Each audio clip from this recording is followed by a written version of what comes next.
ಎಲ್ಲರಿಗೂ ನಮಸ್ಕಾರ. Welcome to my ಸಾಸು ಕಿಚನ್. ಈ ದಿನ ನಾನು ಬನ್ ಸಮೋಸ ಮಾಡಿದ್ದೀನಿ. ಅದು ನೋಡಿ ಯಾವ ರೀತಿ ಕ್ರಂಚಿಯಾಗಿ ತುಂಬ ಚೆನ್ನಾಗಿ ಬಂದಿದೆ. ಒಳಗಡೆ ವೆಜಿಟೇಬಲ್ಸ್ ಎಲ್ಲ ಇದೆ, ಚೀಸ್ ಇದೆ. ಸೊ ಈ ರೀತಿಯಾಗಿ ಇವಾಗ ನಾನು ಇದು ಫೈನಲ್ ಆಗಿ ಬಂದಿರೋದು. ಈಗ ನಾನು ಯಾವ ರೀತಿ ಮಾಡೋದು, ಪದಾರ್ಥಗಳು ಏನೇನು ಬೇಕು ಅನ್ನೋದನ್ನ ತೋರಿಸ್ಕೊಡ್ತೀನಿ. ಬನ್ನಿ ಹೋಗೋಣ. ನೋಡಿ, ಈಗ ಬನ್ ಸಮೋಸ ಮಾಡೋದಕ್ಕೆ ಪದಾರ್ಥಗಳನ್ನೆಲ್ಲ ಜೋಡಿಸಿ ಇಟ್ಕೊಂಡಿದ್ದೀನಿ. ಒಂದೊಂದೇ ಹೇಳ್ತಾ ಹೋಗ್ತೀನಿ ನೋಡಿ. ಟೊಮ್ಯಾಟೊ, ಆನಿಯನ್, ಬೆಲ್ ಪೆಪ್ಪರ್, ಮತ್ತೆ ಇದು ಬೆಲ್ ಪೆಪ್ಪರಲ್ಲಿ ಗ್ರೀನೂ ಇದೆ, ಯೆಲ್ಲೋ ಕಲರು ಇದೆ. ಸೊ ನಿಮಗೆ ಯಾವ್ದು ಬೇಕೋ ಅದನ್ನ ತಗೊಳ್ಬಹುದು. ಈಗ ಕುಕುಂಬರ್, ಮತ್ತೆ ಸ್ವೀಟ್ ಚಟ್ನಿ, ಖಾರ ಚಟ್ನಿ, ಸಾಲ್ಟ್,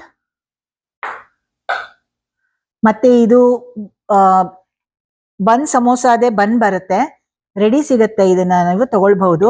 ಜೊತೆಗೆ ಸಮೋಸ ನೀವು ಮನೇಲಿ ಕೂಡ ಮಾಡ್ಕೋಬಹುದು, ಇಲ್ಲಾಂದ್ರೆ ರೆಡಿ ಕೂಡ ಸಿಗುತ್ತೆ. ನಿಮ್ಮ ಅನುಕೂಲ, ಯಾವ್ದು ಬೇಕಾದ್ರೂ ನೀವು ತಗೊಂಡ್ ಬರ್ಬೋದು. ಮತ್ತೆ ಇದು ಅಮೂಲ್ ಚೀಸು, ಇದು ಸ್ಲೈಸೇ ಸಿಗುತ್ತೆ ನಿಮ್ಗೆ. ಇದನ್ನ ತಂದು ಈ ರೀತಿಯಾಗಿ ಎಷ್ಟು ನೀವು ಸಮೋಸಗಳನ್ನ ಮಾಡ್ತೀರಾ ಅಷ್ಟನ್ನ ಜೋಡಿಸಿ ನೀವು ಇಟ್ಕೋಬಹುದು. ನೋಡಿ, ಈಗ ಒಂದು ಪದರಕ್ಕೆ ಒಂದು ಕಡೆಗೆ ಸ್ವೀಟ್ ಚಟ್ನಿಯನ್ನ ಹಾಕೊಂಡಿದ್ದೀನಿ, ಮತ್ತೊಂದು ಕಡೆಗೆ ಖಾರ ಚಟ್ನಿಯನ್ನ ಹಾಕೊಂಡಿದ್ದೀನಿ.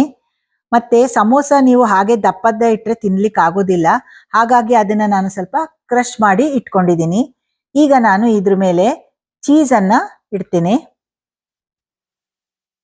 ಚೀಸ್ ಇಟ್ಟಿದ್ದೀನಿ. ಇದ್ರ ಮೇಲೆ ನಾನು ಸೌತೆಕಾಯಿ, ಎಲ್ಲ ರೀತಿಯ ತರಕಾರಿಗಳನ್ನ ಇದ್ರ ಮೇಲೆ ನಾನೀಗ ಇಡ್ತಾ ಬರ್ತೇನೆ. ನೋಡಿ, ಸೌತೆಕಾಯಿ, ಟೊಮ್ಯಾಟೊ, ಕ್ಯಾಪ್ಸಿಕಮ್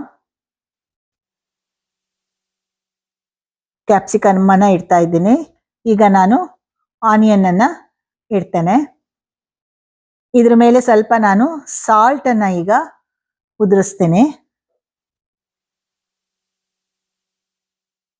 ಅದ್ರ ಮೇಲೆ ಸಮೋಸವನ್ನ, ಕ್ರಶ್ ಮಾಡಿರುವಂತಹ ಸಮೋಸವನ್ನ ಇಟ್ಟು ಈಗ ಇದನ್ನ ನಾನು ಕ್ಲೋಸ್ ಮಾಡ್ತೀನಿ.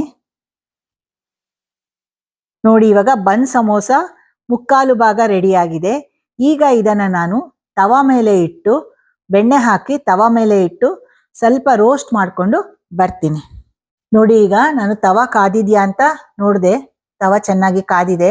ಇದ್ರ ಮೇಲೆ ನಾನೀಗ ಬೆಣ್ಣೆಯನ್ನ ಸವರ್ತಾ ಇದ್ದೀನಿ. ಅದರ ಮೇಲೆ ನಾನೀಗ ರೆಡಿ ಆಗಿರುವಂತಹ ಬನ್ ಸಮೋಸವನ್ನ ಇಡ್ತಾ ಇದ್ದೀನಿ. ಅದ್ರ ಮೇಲೆ ಒಂದು ನಾನು ಪ್ಲೇಟ್ ಅನ್ನ ಮುಚ್ತಾ ಇದ್ದೀನಿ. ಯಾಕೆ ಅಂತಂದ್ರೆ ಒಳಗಡೆ ಇರುವ ಚೀಸು ಚೆನ್ನಾಗಿ ಮೆಲ್ಟ್ ಆಗಿ ಬರಬೇಕು. ಈಗ ಉರಿಯನ್ನ ಸ್ವಲ್ಪ ಕಮ್ಮಿ ಇಟ್ಕೊಂಡು ನೀವು ಇದನ್ನ ಬೇಯಿಸಿದ್ರೆ ಕೆಳಗಡೆ ಸಿಯೋದಿಲ್ಲ, ತುಂಬಾ ಹದವಾಗಿ ಅದು ಬೇಯುತ್ತೆ. ನೋಡಿ, ಈ ರೀತಿಯಾಗಿ ಆಗ್ತಾ ಇದೆ. ನೋಡಿ, ಇವಾಗ ನೀಟಾಗಿ ಬನ್ ಸಮೋಸ ರೆಡಿ ಆಗಿದೆ. ಇದನ್ನ ನಾನು ಒಂದು ಪ್ಲೇಟ್ಗೆ ಹಾಕ್ತೀನಿ.